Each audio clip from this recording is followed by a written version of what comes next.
అనుకోని ఒకళ్ళు పుట్టిన వాళ్ళు గట్టికి తప్పదు. కానీ మాకు అమ్మగారు అక్కడ ఉండేవారు మెడ్రాస్లో, నాన్నగారు అప్పుడు అక్కడ మెడ్రాస్లో ఉండేవారు షూటింగ్ నిమిత్తం. ఎప్పుడన్నా చుట్టుపక్కల వచ్చి వెళ్తూ ఉండేవాళ్ళు. అమ్మగారు నాన్నగారిని చూసుకోవడం, ఆయన పద్ధతులు, ఆయన పొద్దున్న లేవడం, షూటింగ్కి వెళ్ళడం, ఆయన అన్ని దగ్గర ఉండి చూసుకునేవారు. సో మాకు అమ్మతో సమానం. ఇక్కడ మా వదిన గారు అప్పుడు మేమంతా పిల్లలు స్కూల్కి వెళ్తుండేవాళ్ళం. అన్నీ ఆవిడ దగ్గర నుంచి చూసుకునేవాళ్ళు. మా పెద్దది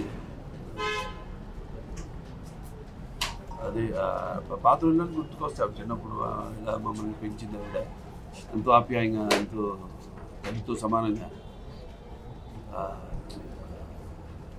జీర్ణించుకునేది ఒక ఆవిడ వేలాడినది ఒక దిగ్భ్రాంతి గురి చేసింది.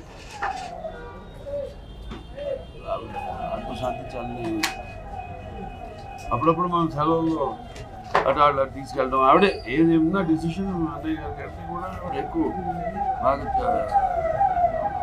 ఆయన ఒక నియంతగా ఉంటే ఈవిడేమో మాకంత స్వాతంత్రాన్ని ఇచ్చి అలా పెంచడం.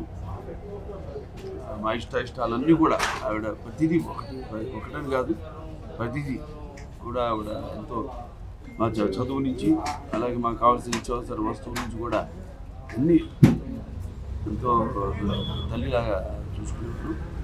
అటువంటిది ఊహించిన మన ఓకేంత అంటది విషయం. ఆవిడకి ఆ భగవంతుడు ఆవిడ ఆత్మ శాంతి చేకూర్చాలి.